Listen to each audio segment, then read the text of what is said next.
Assalamualaikum warahmatullahi wabarakatuh. Di sini kami dari kelompok 2 akan mempresentasikan tentang model pembelajaran nested, di mana model pembelajaran nested adalah model yang terpadu pada target utamanya adalah materi pembelajaran yang berkaitan dengan keterampilan berpikir serta keterampilan berorganisasi. Nah, adapun keterampilan-keterampilan dalam model pembelajaran nested ini menggunakan taksonomi Bloom. Yang pertama itu memadukan sifat kognitif, sifat afektif, serta sifat psikomotorik. Selanjutnya, manfaat dari pembelajaran nested ini, siswa dapat melakukan berpikir kritis dalam mengamati suatu materi. Kapan kita menggunakan metode pembelajaran nested? Nah, di sini saya akan menjelaskan sedikit tentang metode kapan kita menggunakan metode pembelajaran nested. Metode pembelajaran nested ini sangat tepat digunakan oleh guru yang sedang mencoba memasukkan keterampilan, mulai dari keterampilan berpikir, keterampilan bekerja sama dalam satu tim atau satu kelompok dalam proses pembelajaran, di mana nantinya peserta didik akan menguasai bagaimana materi yang disampaikan oleh guru, serta dapat menjelaskan konten-konten yang terdapat dalam materi tersebut dalam bentuk diskusi ataupun berorganisasi. Perkenalkan, nama saya Siti Hairunisa. Di sini saya berlaku sebagai moderator dan rekan-rekan saya Dinda Putri Julpira, Rini Amalia, serta Asrama Rizky Lubis. Di sini kami akan menyampaikan materi mengenai sumber energi dalam kehidupan. Cara nested ini kami ingin mengambil materi mengenai sumber energi dalam sistem kehidupan, di mana sumber energi itu adalah sumber yang terdapat dalam kehidupan manusia. Contohnya yaitu pada katabolisme. Nah, katabolisme adalah reaksi penguraian senyawa kompleks menjadi senyawa yang lebih sederhana dengan bantuan enzim. Penguraiannya ini akan menghasilkan melepaskan energi berupa ATP yang bisa digunakan organisme untuk beraktivitas. Nah, selanjutnya yaitu masuk ke fungsi katabolisme, di mana fungsi katabolisme itu menyediakan bahan baku untuk sintesis molekul lain dan menyediakan energi kimia yang dibutuhkan untuk melakukan aktivitas sel. Berdasarkan kebutuhan akan oksigen, katabolisme dibagi menjadi dua, yaitu respirasi aerob dan anaerob. Di mana respirasi aerob adalah peristiwa pembakaran zat makanan menggunakan oksigen dari pernapasan untuk menghasilkan energi dalam bentuk ATP. Selanjutnya, respirasi aerob dapat dibedakan menjadi 3 tahap, yaitu glikolisis, siklus Krebs, dan transport elektron. Glikolisis adalah peristiwa perubahan molekul glukosa, di mana terdiri dari 6 atom C yang menjadi molekul yang lebih sederhana, yaitu asam pirufat. 3 atom C glikolisis terjadi dalam sitoplasma sel. Nah, peristiwa aspirasi aerob ini terjadi pada tumbuhan bisa karena aspirasi aerob ini memproses terjadinya perubahan molekul glukosa. Glukosa itu kan gula kan. Jadi disitulah perubahan glukosa pada makanan yang akan menghasilkan energi baru pada tumbuhan tersebut.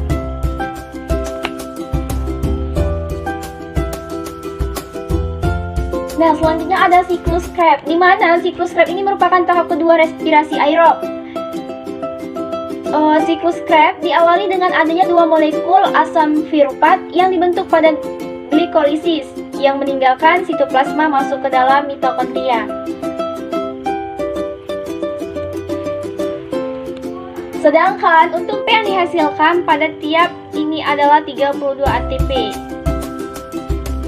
Nah, elektron ini berenergi pertama-tama berasal dari NADH, kemudian ditransfer ke FMN, selanjutnya ke sitokrom, lalu dikaitkan dengan H dan diambil di lingkungan sekitar. dan akan terjadilah oksigen. Selanjutnya kita masuk ke respirasi aerob, di mana respirasi aerob ini terjadi bila tidak ada oksigen. Kita perlu ingat bahwa dalam respirasi aerob, oksigen berperan sebagai penerima elektron terakhir. Bila peran oksigen digantikan oleh zat lain, terjadilah respirasi aerob. Nah, contoh dari reaksi-reaksi yang terlibat dalam respirasi aerob sama dengan respirasi aerob. Adapun zat yang lain yang dapat menggantikan peran oksigen adalah NO3 dan SO42-. Selanjutnya kita masuk ke bagian anabolisme. Apa sih itu anabolisme?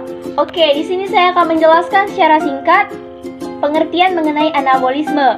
Anabolisme adalah proses penyusunan zat dari senyawa sederhana menjadi senyawa lebih kompleks yang berlangsung dalam tubuh makhluk hidup. Penyusunan senyawa kimia pada umumnya memerlukan energi. Contoh reaksi dari anabolisme adalah fotosintesis atau sintesis karbohidrat dengan bantuan energi cahaya matahari. Sedangkan komosintesis dengan bantuan cahaya kimia. Nah, fotosintesis ini, foto itu berarti cahaya dan sintesis berarti penyusun. Dapat dikatakan fotosintesis adalah penyusunan bahan makanan yang berupa karbohidrat yang terjadi pada bagian tubuh yang memiliki klorofil dengan bantuan energi matahari. Jadi tubuh kita pada saat kita berfotosintesis ataupun pada tumbuhan, kita perlu membutuhkan cahaya matahari sehingga terjadilah fotosintesis yang sesuai dengan proses anabolisme. Nah, biasanya fotosintesis ini terjadi di dalam kloroflas, di mana kloroflas itu merupakan organel plastida yang mengandung pigmen hijau, daun atau klorofil. Sel yang mengandung kloroflas terdapat pada mesofil, daun tanaman. Mengenal konsep energi di berbagai sumber energi dari makanan, transformasi energi, respirasi, sistem perencanaan makanan, dan fotosintesis. Ada energi dalam kehidupan, di mana energi sangat penting bagi kehidupan manusia, karena segala aktivitas manusia membutuhkan energi, bahkan digunakan untuk melakukan berbagai proses kegiatan. Selanjutnya, ada perubahan bentuk energi atau transformasi energi, di mana proses perubahan energi dari suatu benda energi ke bentuk energi yang berbeda. Nah, yang pertama ada energi kinetik, adalah energi yang dimiliki oleh suatu benda karena gerak yang dilakukan atau dialaminya. Misalnya ada sebuah batu yang dijatuhkan di atas meja ke arah di bawahnya yang ada gelasnya. Nah, contoh energi kinetik lainnya adalah bumi dan planet lain yang sedang berputar mengelilingi matahari, air yang mengalir deras di sungai. Kedua yaitu energi potensial, adalah energi yang tersimpan dalam suatu benda karena ketinggiannya. Energi ini dipengaruhi oleh percepatan gravitasi bumi dan tempat ketinggian tanah. Contohnya energi potensial yang dapat kita temukan pada dalam kehidupan sehari-hari, yaitu pada ayunan, trampolin, balon, atau pistol mainan dengan pegas. Pada energi potensial terdapat lagi menjadi energi potensial gravitasi bumi, yaitu adalah energi yang dimiliki oleh benda karena kedudukannya oleh permukaan bumi. Contohnya benda yang memiliki energi potensial gravitasi adalah air terjun. Air terjun mengalir dari kedudukan tinggi ke kedudukan rendah. Perubahan kedudukan itulah yang disebut energi potensial. Selanjutnya ada energi potensial elastisitas, yaitu adalah perbandingan antara laju pertumbuhan konsumsi energi, laju pertumbuhan ekonomi, energi yang diperlukan untuk menekan atau meregangkan pegas. Contohnya pada tali busur yang ditarik, usaha yang dilakukan oleh pemanah pada tali busur menyebabkan tali busur menimbulkan energi. Kemudian ada energi panas. Energi panas atau kalor merupakan bentuk energi yang berubah karena adanya perbedaan temperaturnya. Contoh dari energi panas yaitu seperti api, listrik, gesekan dua permukaan, cahaya matahari, dan panas bumi. Yang E yaitu ada energi listrik. Energi listrik adalah energi yang memiliki muatan serta arus listrik. Energi ini memiliki partikel yang mengalir ke kawat penghantar atau benda-benda konduktor. Contoh dari energi listrik seperti lampu yang menyala pada rumah karena adanya energi listrik. Yang F yaitu ada energi kimia. Energi ini sangat dibutuhkan oleh makhluk hidup. Energi kimia tersimpan di dalam bahan makanan. Dalam metabolisme sel, ATP sangat penting bagi manusia. Energi ini tersimpan di dalam bahan bakar yang sering kita jumpai seperti bensin dan minyak tanah. Yang G yaitu ada energi nuklir.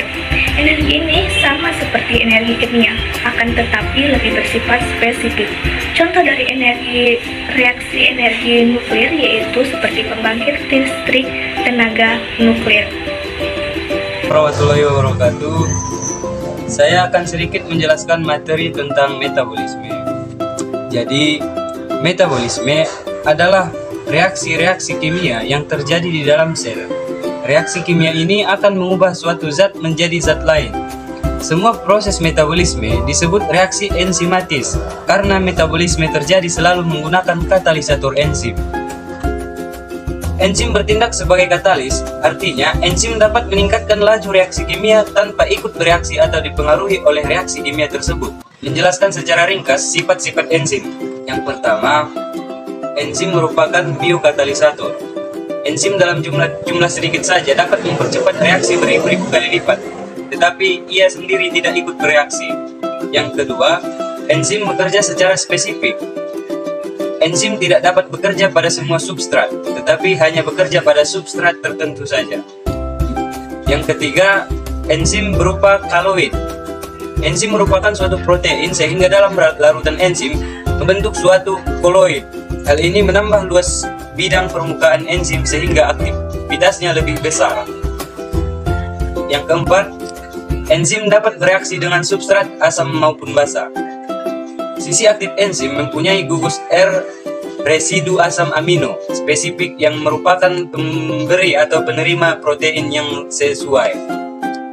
Yang kelima, enzim bersifat termolabil. Aktivitas enzim dipengaruhi oleh suhu. Jika suhunya rendah, kerja enzim akan lambat. Dan jika suhunya tinggi, reaksi kimia yang dipengaruhi enzim semakin cepat. Tetapi jika suhunya terlalu tinggi, enzim akan mengalami denaturasi. Yang keenam, kerja enzim bersifat bolak-balik atau reversible. Enzim tidak dapat menentukan arah reaksi, tetapi hanya mempercepat laju reaksi mencapai keseimbangan. Cara kerja enzim dapat dijelaskan dengan dua teori. Yang pertama, teori gembok dan anak kunci. Enzim dan substrat bergabung bersama membentuk kompleks seperti kunci yang masuk dalam gembok. Di dalam kompleks, substrat dapat bereaksi dengan energi aktivasi yang rendah. Setelah bereaksi, kompleks lepas dan melepaskan produk serta membebaskan enzim. Yang kedua, teori kecocokan yang terinduksi. Menurut teori kecocokan yang terinduksi, sisi aktif enzim merupakan bentuk yang fleksibel. Ketika substrat memasuki sisi aktif enzim, bentuk sisi aktif termodifikasi melingkari. Yang kedua, teori kecocokan yang terinduksi. Menurut teori kecocokan yang terinduksi, sisi aktif enzim merupakan bentuk yang fleksibel. Ketika substrat memasuki sisi aktif enzim, bentuk sisi aktif termodifikasi melingkupi substrat membentuk kompleks. Ketika produk sudah terlepas dari kompleks, enzim tidak aktif menjadi bentuk yang lepas, sehingga substrat yang lain kembali bereaksi dengan enzim tersebut. Nah, fotosintesis merupakan proses kimia yang paling penting di muka bumi karena fotosintesis akan menyediakan makanan untuk semua organisme. Bukan hanya untuk tumbuhan yang melakukan fotosintesis, namun juga untuk makhluk hidup. Selanjutnya, proses reaksi fotosintesis dalam tumbuhan dibagi menjadi beberapa tahap, yaitu pada reaksi terang dan pada reaksi gelap.